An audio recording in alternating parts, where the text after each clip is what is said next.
Hi everyone, this is Kelly, and I'm back here at Wow Live with one of our council members, Dr. Cameron Martin. He is a TED Talk speaker, author, CEO of his own company, and today he will talk about his work and how it relates to wellness in the workplace. Hi, Dr. Cameron, welcome. Hi, Kelly. So good to spend this space with you today. My pleasure. Can you tell us a little bit Create this more? space. And before the live, you were talking about how we met, and can we start there?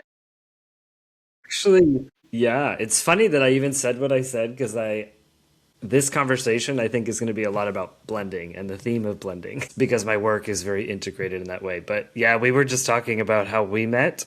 And there's kind of a question mark of I'm not sure something blended across some lines. We met, I know, through LinkedIn, but I don't remember if I responded to a post that you made or commented or if you saw something of mine. But it's been really interesting. We Yes. were open and we had a conversation and now we've co-created and blending our worlds and I love it. It's like magic. As soon as we had a call, I immediately asked you to be one of the speakers for the summit. Yep. And I said, okay. So, can you tell us a little bit more about what you do? And so, we're not going to hang anyone anymore on why is it important? Why are we asking this question? Totally, totally. Well, everything is synchronistic, so I'm going to go with this blended theme right here. My work is integrated. So I am a leadership consultant and an astrologer. My work is really all about bringing a spiritual and a conscious lens to teams and leadership and workplaces. My background is actually in education and leadership, and then I went through a spiritual awakening, a very powerful one in 2018 and 2019, which led me to exploring astrology. And I didn't know how that at all worked with the world that I was once a part of. And I was in my PhD program at the time in leadership studies, and I really had no idea. Like leadership, astrology, like those were two separate things. But over time, as I've integrated in myself, I've allowed those two worlds to come together and to integrate. And so now the work that I do is really all about supporting leaders and understanding a new definition of leadership that is more, well, spiritually focused. I teach being centered leadership. And astrology is a language for understanding our core essence, our being, our energetics. So I use astrology as a tool for team development, leadership development, and overall promotion of wellness, actually. So, yeah, talk about integration. That is the space in which I play with. Right. It's a perfect blend and mix of the leadership, which is I think is a hard skill, and astrology, kind of in a soft side, I would say. And it's science and art. That's how I see it. Can you tell us a little bit more about your perspective on leadership and what does it do, or why is it important to have that? And we talk about specifically conscious leadership, right, in the workplace, and how does it impact the team and the organization culture in general? Yeah.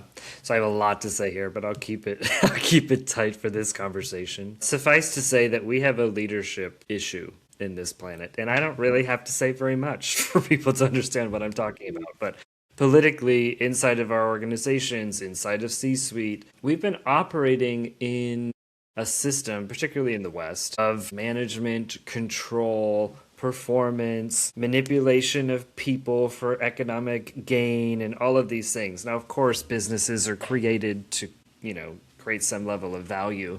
But this system of leadership, of this top down control, of this hierarchy, of this leader as expert, and I say what goes, and I'm going to, control everything, this is breaking down. And this is happening because consciousness is shifting on this planet. People are realizing, like, you know what? No. Like, this is not loving. This is not aligned with our design. This isn't even productive. It's creating chaos. It's creating destruction to the planet. It's creating destruction to our economic systems, all of this stuff. So this really became even more present to me when I was in my PhD program because actually enrolled thinking I would be able to shift educational leadership specifically in the role of like a superintendent or a school founder. And as I was studying, all I kept seeing in all of these theories are the same thread. From ancient kings controlling everyone to even the management theories coming out of the 40s and 50s that are very much about, process improvement and manipulation and control and all of this stuff. And there were very, very few theories that felt like we were deeply considering the human, like the Mm-hmm. why we're leading to begin with. There are spiritual theories of leadership, and there are conscious theories of leadership, and ideas of servant leadership, and things like this. But something sat with me, or really didn't sit with me. It was bugging me so much inside of my program around leadership. Like, why aren't we thinking bigger about this? Why aren't we thinking differently about this? As I mentioned, I went through my spiritual awakening. I also started to study astrology and recognize the power of understanding our soul's blueprint and design. But I realized that, as humans, as human beings, our systems that we've created, and certainly where we're operating leadership from, Yeah, and so the conception, the definition that I teach about leadership is that leadership is an act of creating space for people to be. I love that. And of course, that begs a few questions. What does it mean to be? E. What is the value of being? How do we honor being? How do we support being? And how does helping us understand our own being support us as leaders? But how do we impact our communities and the workplaces that we're in by honoring the beingness of others? And so this is my angle, if you will, the teaching that I'm here to share, a brand new conception of leadership, because I believe that new, but also ancient.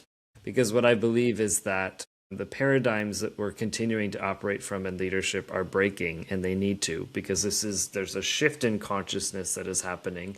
And you can see this in the growth of conscious leadership conversations, in the growth of wellness in the workplace, in DEI efforts, in all kinds of things. Mm-hmm. People are looking and saying, look, I expect more from Yeah. my workplaces. I don't want to be a robot. I don't want to be utilized that way. I am a being, a soul with inherent value. And so that's my perspective in the work that I do. Yes, that's very interesting. So, for those who are wondering, how can I do that as a leader when I'm expected to deliver? Let's talk about performance and how that connects and help people actually improve. I'm afraid that some people might think this is not for them because intangible, right? It's in the quantum. So, how can you bring it to this world and plain language and how it can impact their team and performance and engagement and the overall Yeah.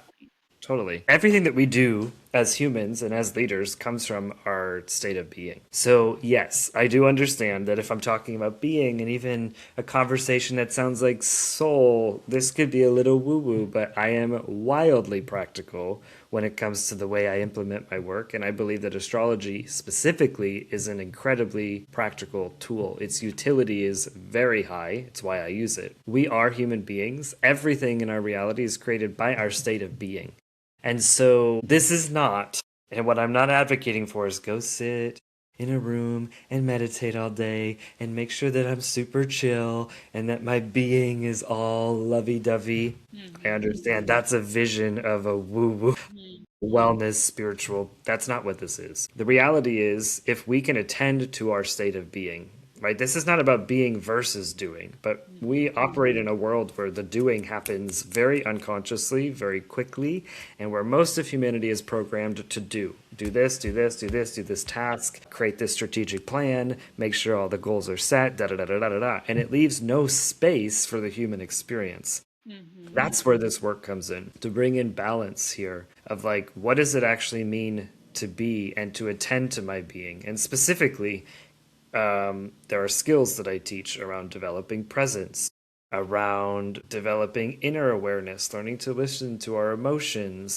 and how those are impacting us, what belief systems I'm carrying, how to learn to deeply listen to others and to hold space All of these skills are, you could call them soft skills, but I would say that they're foundational because they essentially create one's state of being. And you're still going to take action. Look, as a leader, you've got things to do. You have decisions to make, you have people that depend on you, there are deadlines, stakeholders, stockholders, there is stuff you will still need to do. However, you can operate from a completely different state of being, one that is aligned with who you truly are, that is aligned with your values for you and your team, of course. So we don't have to operate from short sightedness, from fear, from manipulation, from control. That's the why of this work. The outcomes are all of the things you mentioned in terms of engagement, in terms of belonging, in terms of, I mean, the power that comes and the impact that happens in a team when people are actually truly seen for who they are, their worth and their value, recognition and being listened to and heard. It's never mind intangible, it's completely invaluable. But what we're talking about is a type of work that changes the entire sort of perspective of the way one operates, like your own state of being, so that you can use your gifts to make better decisions, better financial decisions, of course.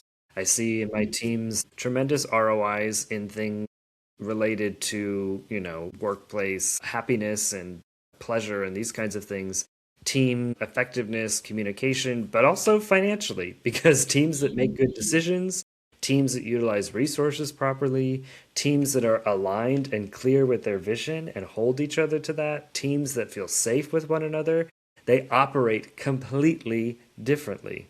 And Mm-hmm. so essentially, the work is sort of this underlying how do we attend to the state of being and who we truly are so that our gifts can shine and we can do the work that we're meant to do. And that translates into any industry, frankly. So for some, that's deeply financially rooted. For others in teams, that has to do with their impact in the communities that they serve. For some teams, that has to do with the ways they're interacting with one another or being able to listen to their stakeholders. All of this is impacted when we attend to our state of being. I truly believe in that work and that it is foundational to start with your why, your purpose. And as a leader, it's very important to be centered and grounded and know yourself and so you can take care of your team, right? And accomplish all the goals that you set for the organization. So for the summit that's happening in March 20th, can you tell us just a sneak peek of what can they expect from you? Well, a deeper understanding of what it actually means to lead from being and what that actually looks like. And I'm going to explore the combination, or we'll go back to this idea of integration, this integration of purpose, of honoring being, and how astrology can help in our understanding of being in leadership. That's awesome. Thank you so much, Dr. Martin, for joining me today. And I look forward to speaking with you again and seeing you on March 20th. Where can they reach you if they want to get in touch for the work that you do? Best place to find my work would be at yourpathandpurpose.com, and you can find links to social and all of that there as well. But that's the best place would be my website. Awesome. Well, thank you. And you can always reach out to me, Kelly, at happyme.yoga. If you want to get in touch with any of the Wellness at Work Council and everything that we do here, we want to help build a stronger team, right? That's where our mission is, our goal is to help you be better in being and doing what you do. All right, take care now and be well, everyone.